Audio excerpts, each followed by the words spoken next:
Ladies and gentlemen, good evening and welcome back to our YouTube channel once again. And it is my hope and prayer that this video is actually going to find you guys in good health. Personally, I am fine, as you can see. Kisumu is also fantastic. And maybe you could also let me know where you're watching the video from.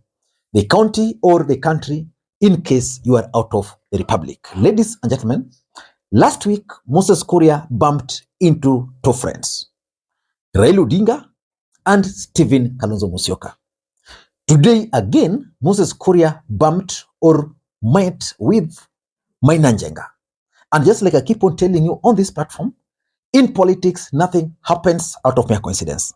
Everything in politics is normally well planned, well scripted, and executed to achieve a specific political objective. Nothing in politics just happen for the sake of it. And indeed, I explained to you guys the encounter between Moses Kuria and Raila Odinga and Stephen Kalonzo Musyoka.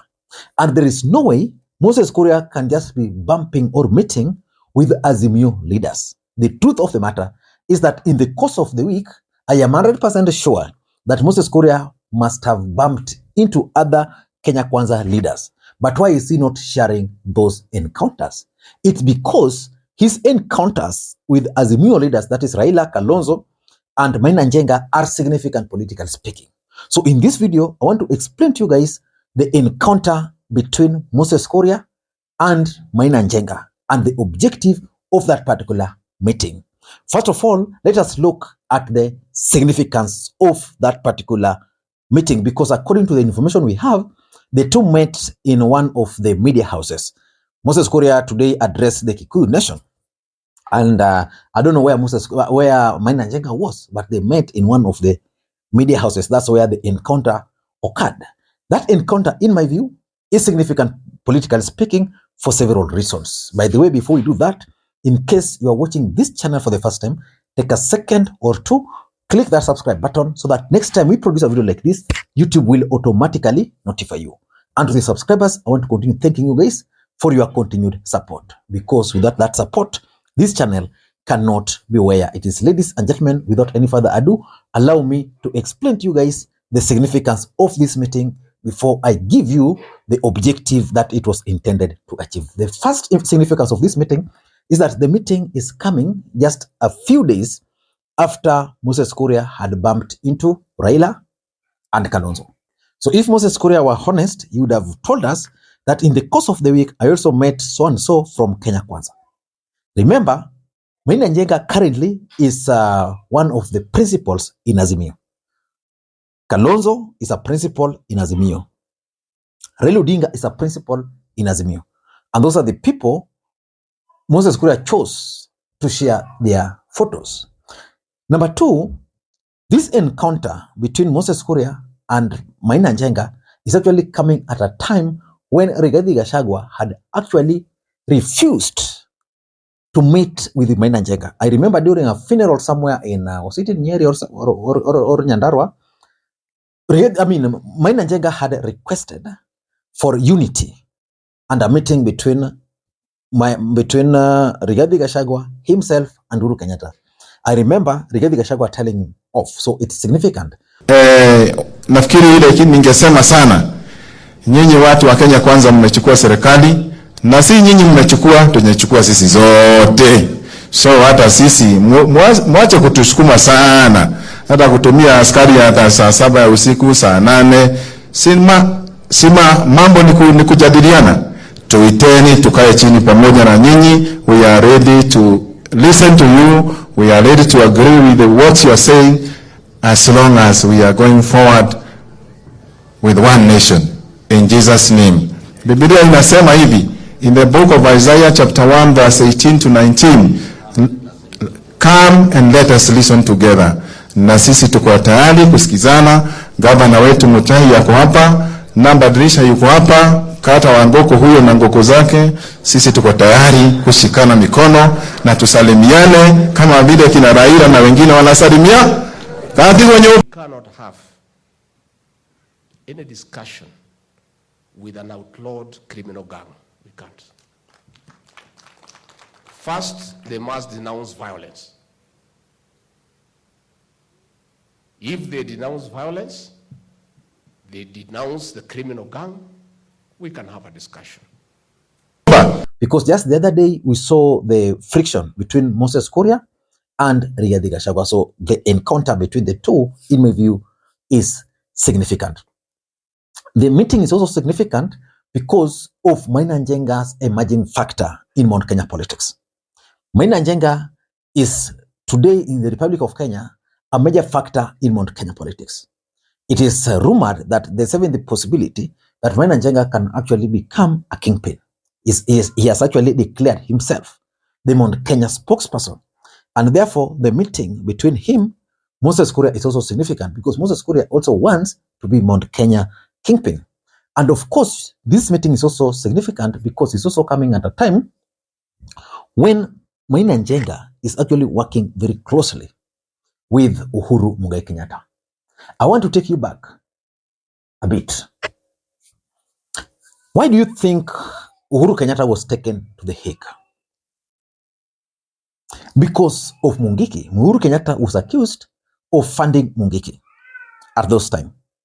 At those time, Maina Njenga was the leader of Mungiki. And of course, even Moses Kuria was in the picture during that time. So you can now figure out where the whole thing is actually headed to. And of course, lastly, this meeting is also coming at a time when Maina Njenga has been under a series of arrests. The truth is, Maina Njenga was being arrested because there was the story that Uhuru Kenyatta was funding Azimio activities, but through Maina Njenga. So they wanted to connect the link between Maina Njenga and those Azimio activities. And of course, there's also the fact that Rigathi Gachagua didn't want Maina Njenga to emerge because the emergence of Maina Njenga would mean the re-emergence of Mungiki, which Rigathi Gachagua didn't want. So if Rigathi Gachagua was behind the arrest, then Moses Kuria is countering that by meeting Maina Njenga. Up to that point, I think the meeting is significant politically speaking. But what was the objective? Why do you think the two met? Because if you look at the picture clearly and keenly, you'll notice that Moses Kuria's hand is the one which is up. So which means it's Moses Kuria who was pulling Maina Njenga's hands.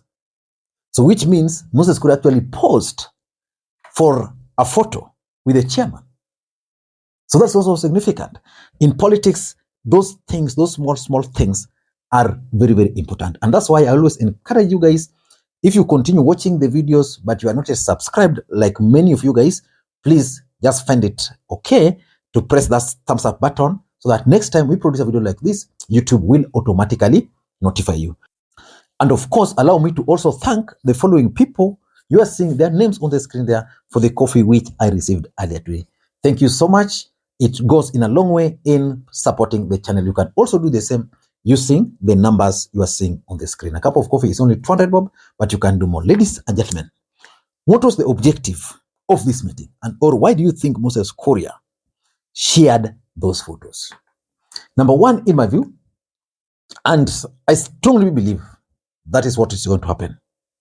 Mount Kenya are plotting. And Mount Kenya are likely to produce a presidential candidate in 2027. And that's why Maina Njenga made certain statement that really should be of concern. That Mount Kenya made a mistake by joining UDA and generally failing to retain Mount Kenya Party. So from there, I'm looking at possibility of a unity talk between Moses Kuria and, of course, Maina Njenga. You know, if you've been following the politics of this country, there's a point when majority of Kenyans had believed that Moses Kuria was going to be kicked out of government because there was that kind of feeling.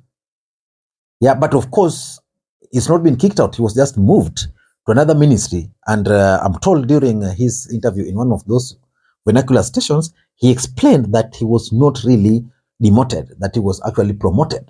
Now he's the manager of all ministers, while Musalia Mudavadi is just a prefect, a nyapara. You know, Moses Kuria can always be Moses Kuria.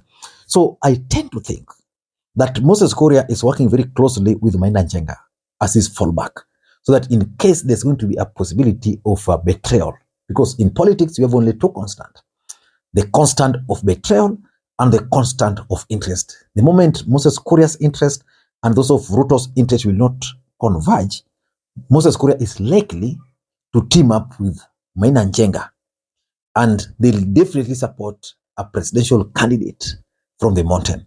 And that's why it's important to monitor the activities of that Kamwene group, which is being pushed by Martha Karua and Maina Njenga. So for me, that's very, very important. Number two, if you ask me, Moses Kuria is generally sending a coded message. And this I explained when he met with Raila Odinga. And the coded message is sending to Ruto is that I have options. I have options. Basically, it's blackmailing. If I can put it in another way, it's blackmailing Ruto. That if you play with me, then I can go and work with Raila Odinga. I can go and work with Kalonzo Musyoka. I can go and work with Maina Njenga. Basically, I can work with Azimio leaders. And for me, that is something that should actually be worrying William Ruto. And of course, you know, Moses Kuria understands operations, how Ruto became the president, the weaknesses. So Ruto will not attempt anything bad on Moses Kuria. I think I'm okay up to that stage. And please, if you have watched the video up to this stage, do not drop, continue, and you can let me know that you've actually reached this stage. Number three, and this is very important, is basically the Mungiki factor. And that's why in one of the significance, I opined, or I just tried to explain in a very briefly, that Uhuru Kenyatta was arrested, was taken to The Hague because of post-election violence of 2007. And he was accused of funding Mungiki. Maina Njenga was the leader of Mungiki. As we speak today in the Republic of Kenya, Uhuru is working with Maina Njenga. So the biggest fear in the mountain, especially for Rigathi Gachagua, is that Maina Njenga can actually revive Mungiki. And reviving Mungiki generally means the youth, because Maina Njenga enjoys a lot of support from the youth. So the moment the youth will start embracing Maina Njenga, they'll be referred to as Mungiki. So I think Moses Kuria is angling for the current popularity of Maina Njenga amongst the Kikuyu youths, so that the moment these guys will be accused of Mungiki, he'll come out and defend them. And number four, in my view, I think is the politics of Mount Kenya kingpin. You like it, you don't like it, that politics is still there. Rigathi Gachagua believes he's the kingpin by virtue of being the deputy president of the Republic of Kenya. And that's why he was asking the other guys that, where's that position of the kingpin? Where are the offices? What are the salaries? You know, kingpins don't earn salaries. Kingpins don't have offices, you know. But the truth is, that is the calculation in my view. Moses Kuria will definitely team up with Maina Njenga. And lastly, if you ask me, Moses Kuria is trying to create a new network. And that network involves people like Maina Njenga, it involves people like Raila Odinga, it involves people like Kalonzo Musyoka. Because who knows, who knew that Musalia Mudavadi was going to be a key player in William Ruto's government? Who knew?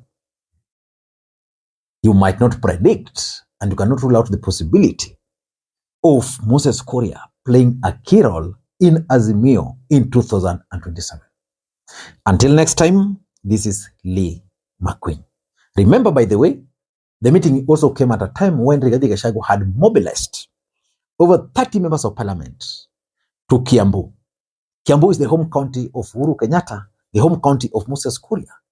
Moses Kuria was absent during that particular event. So in politics, nothing just happened for the sake of it. Ladies and gentlemen, I hope you've enjoyed the video. So let me know whether you've enjoyed it or not. And you can also suggest areas of improvement. Thank you, and may you have a good day. Bye-bye.